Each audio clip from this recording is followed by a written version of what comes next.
What's up, YouTube? It's your boy Rex Righteous, and I'm back with another rap friend. All right, so uh, let's talk about the game. Obviously, it's all over. Celebrations, talks have started, and people have already said what they had to say. So, you know how there's like terminologies, people that stick with different communities, different sides of the coin, you know, different sides of aspects. You know what I'm saying? Not just riding along with whatever is going on, or if it wasn't something that you just wanted to let go, you want to talk about it, you like sports, we're gonna do that here. All right. So the first thing I want to say, being that I'm Heat Nation, I'm with my Heat fans. I love Miami Heats. I've been riding with them forever since Tim Hardaway and the boys, Glenn Rice, and Alonzo Mourning with the big blocks, Haslam, D Wade, all those guys. Such a special group and such a special culture. Um, I do have to say that I respect what they have going on, and that's basically what I'm representing right now when it comes to the conversation. So I feel like a lot of people don't understand why we didn't make some changes in our lineup. Um, I think our lineup was good, and it was more of a loyal thing. If you look at the lineup, it was mainly like Harabayo, Butler, uh, saw a little bit of Dragic, Tyler Hero, Duncan. They didn't really play Duncan at the end, but and I thought that was smart too because he could get injured in a game like that, so best to just leave him out. Um, who else? Jay Crowder, guys like that. Okay, so what people were asking for, like, why don't you insert Olenek in the power forward position and Adebayo at the center and Butler and blah blah blah, fill in whatever you want. But Olenek is the main key of what the conversation was about, and the reason why I think that didn't happen, and I didn't even ask, like I didn't even try to communicate with anyone about this. I haven't seen Eric Spoelstra's comment or answer, so excuse me if I might be misreading this, but my observation is that it comes down to politics, paychecks, but it also comes down to gameplay. So like the way these guys play. Um, Linux is fucking dope though. Like he can fucking play. I really like him. To be honest, I would want him if he was on any team, like any basketball team. I would want him. He's just so much of a threat. Like, and his percentages are mad good. So, but I don't think that he serves a purpose sometimes because these other guys that he's guarding are usually more athletic than him, and they'll beat him to the rim. So the 2 pointers, one thing about 2 pointers, and I want to say this to my young guys, 'cause I'm not talking about on my ass. I know this shit. I know what I'm talking about here. Um, they can pile up pretty quick. You know what I'm saying? Threes take longer. They're more dramatic. There could be a foul involved. They could be shut down. But twos always go by fast. So if that is being,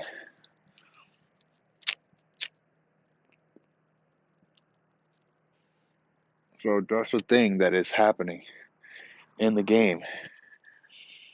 In a sense, it's like a defensive breakdown. So that also means that you're not locking up, you're not shutting down, you're not stopping. That is a mental, So uh, that's the reason why Olenek couldn't be out there as long as he could. Is if anything, he should be playing elite minutes like 30 at the very least. He should be in those numbers or close to 30. Because he's a shooter and he's a big body, so you gotta preserve him some time. But To me, in my opinion, if it were me, I would have played him just like that. And Adebayo was supposed to come through, and he didn't. He was probably still injured. But again, these are leadership roles. You can't just um, insert anybody because you want the W. That's how you get injuries. That's how you get misleader like misreads and leadership going down the drain. All for you know a try at a win.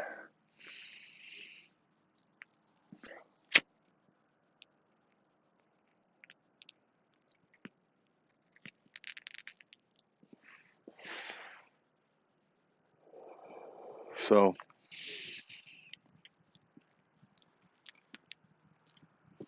that's my take on that.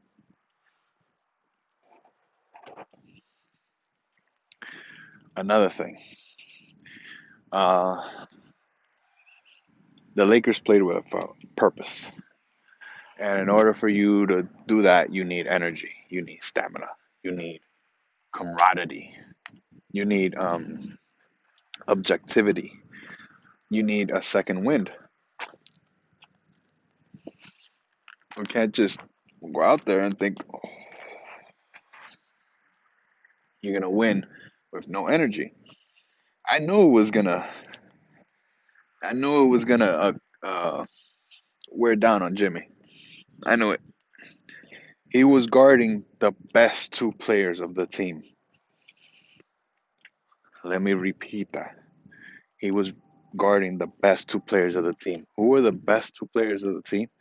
Basically, top three of the league. Ferraris, Lambos, the best of the best, the greatest machines right now. He had to guard those guys and still come through with 40. Yo, he's gonna need a he's gonna need a raise pretty soon because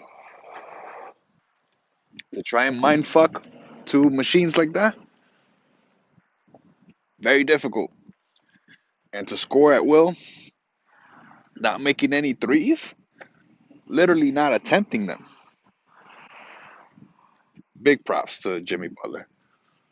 Nobody plays like that these days, but he did it,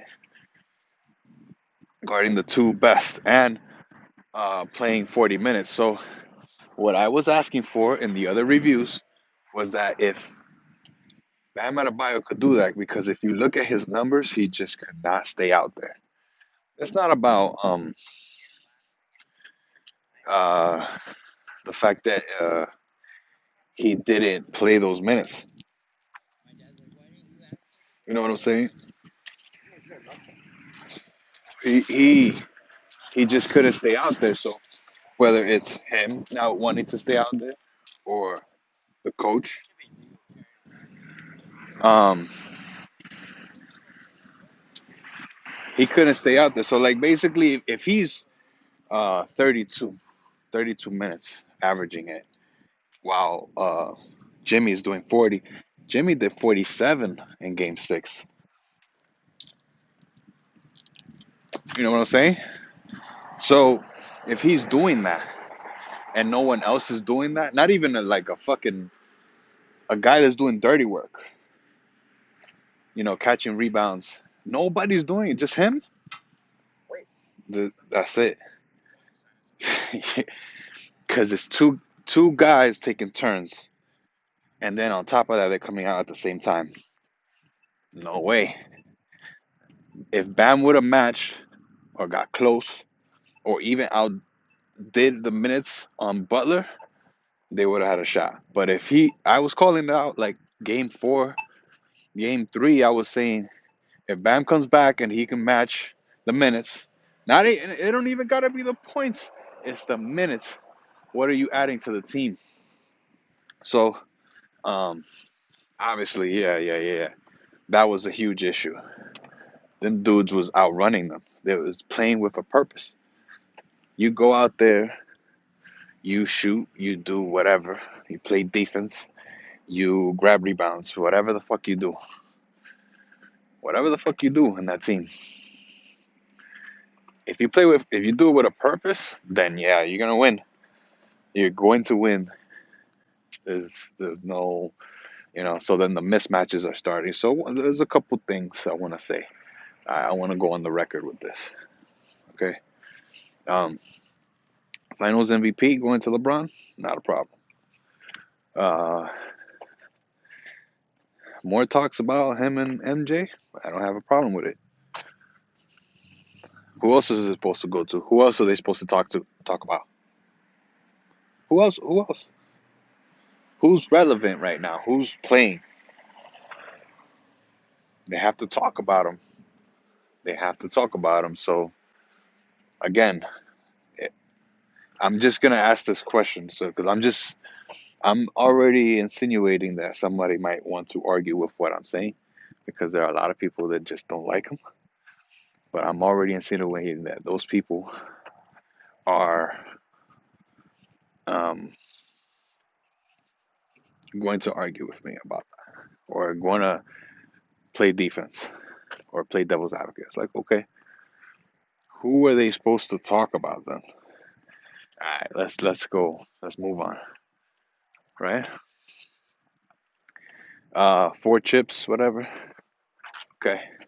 There's some stats out there that might dispute that when it comes to MJ and other great, incredible all-time athletes. But I will say something to this. Um, LeBron's doing the right thing. I mean, I'm not agreeing with the whole jumping ship. It doesn't come from my era. I don't. I can't really adapt to it. That is very much a football style. Very much. This is not what's going on here. And the reason why it's very different is because the salary is different. If you get injured, you're still considered a great player. That doesn't always happen in the NFL. I don't give a fuck what anybody says. When you see people mess up their ankles, like just recently you see that with the Cowboys. Dude's just fucking up their ankle, like shattering it. The reason why they cry, obviously, all athletes are in their emotions at that time. You're supposed to, that's natural. But one of the reasons that they cry is that it's possible they could lose everything now. With basketball, it's very, very different. Very, very different. Because it's not that, like, I would say NFL that there's more ego involved, and it's all about who's the new, you know, uh, uh, the legacy shit is big in the NBA. And that's why guys like Kevin Durant can come back, and still kill it. So, with that being said, LeBron is doing what he's supposed to do. You know what I'm saying? And the salary is something that's very different from the NFL. So then, in my opinion, the way I see it is that these dudes like with the contracts and shit like that, that nobody can get those contracts. Nobody can trade and leave like that unless you're KD or uh, or LeBron. Because when you're two athletes, like, all right, if you're like a couple or a duo, like for example Curry and Clay, the only way they would be able to switch teams like that so much is if they did it together. If they were considered almost like an independent individual, you know, super different. So that's what makes them different. If you can put those things aside and understand the politics of how it goes, that is just how it's gonna work. So boom, we have a case where LeBron's going for uh, a universal vote.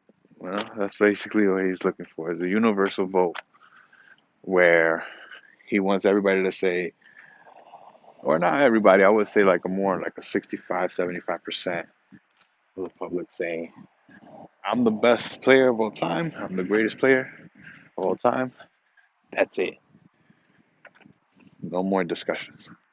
Okay, cool. I understand what you're saying. You're saying you're the best. So then he's doing all the whole yellow brick road thing, and we're supposed to just you know go along with it. Okay, so I have my standards. I want you to hear what I have to say. All right, because I respect it. I respect what he's doing. I respect his fans, but then sometimes they don't respect. They sometimes I feel like they get a little arrogant, like you know. So my thing is that like it becomes like a thing where they're a tour. They're on a tour, the LeBron fans and going along with everything. All right, so here is here is my standards. LeBron has to two-peat, and he also has to win the career points. Um, Ultimately, yes, I will still criticize him. I will still uh, look at him like, okay, he's fighting for that GOAT position. I'm still looking at him like that. But if he does those two things, the way I see it is that the internet, not just people's opinion that walk around every day, because if you ask that question, it's very hard to beat that. It's just the same thing with Mike Tyson. He's just not gonna happen. You cannot cross that. That line will, mm, nah. Some kids, some people, some young folks might say Floyd Mayweather, but I'm telling you right now, it's just not happening. So same thing with LeBron. Um, he can do it, but the internet for sure. The internet for sure. That right there is the margin. I think, without it being said, I don't know if anyone's ever said it out loud, but they are already kind of like arranging us to say, hold on now, because the first year that MJ faced Magic Johnson, and he went to the finals and went up against him, and then had to go to the Olympics and whatnot. For the majority of that time, a lot of people called Magic Johnson the greatest player of all time, living and active. Go. Okay. After MJ beat him, MJ still was not the GOAT. It was the fact that he did it two more times with the same energy, with the same amount of leadership, and the same grit. And at times it was like close to perfection. So just the plays, everything ran beautiful. It was sick to watch. So um, that's what automatically just changed it. Like it was drastically. It was That's it. Like everybody was universally changed because the thing is with Magic, he sat on a chair that nobody could dethrone him. Also because he also shared it with Larry Bird. But when MJ came in, he didn't have a rival. You know what I'm saying? And that's where that debate gets a little iffy because um, MJ's rivals, he beat them. You know what I'm saying? So uh, again, I think the internet is gonna crowd him. I think he's gonna deserve it to be called that because he's already being called something like that. But he two-peated once already. I was calling for him to three-peat. If he three-peats, I'm gonna have a really hard time um not calling him that. But I don't want to put that pressure on him because I feel like that's an incredible thing. Um, but if he does it, he does it, and hats off to him. But yeah, those are my standards. I'm gonna move along. This is a 20-minute video, and the reason why I'm doing this is because I have to do some exercise. I don't really go out much. I've had some other things going on, and I'm cool with it. I probably have walked 2 miles right now. Obviously, I'm taking a nice walk here, and I wanted to converse with you guys. I wanted this to be more of a intimate, like a real conversation. If you've gotten to this point, thank you very much. I hope this goes out to all the people that really care about me in this channel because, I do this for you guys as well. And I try to present all my stuff as proper as possible. Um, but yeah, moving along, I want to talk about a few more things. Um, and I like doing the lives, but I feel like this is better. Uh, so um, yeah, like I'm doing these walks now. I was in an accident not too long ago. Actually, to present it correctly, I think it was like 7 or 8 months ago. Haven't really counted exactly in my head, but if we're in the ninth, uh, no, we're in the 10th month of the year, getting close to the 11th, and it was on the second month of this year. That's basically 8 months ago. It's been 8 months since that time. Okay, so um, yeah, so things changed for me. It's crazy because right before the quarantine and the pandemic started, I was already going through that. I was already saying we gotta fall back a little bit because if we don't, everything's on the line. And if I make a huge mistake and I aggravate whatever pain I got from that, it's over. So even before this, I had an accident 2 years ago. I never spoke about this on my channel. Barely even told people. This is something that's super private to me. And I'm pretty sure people have gone through it. Uh, and it happens.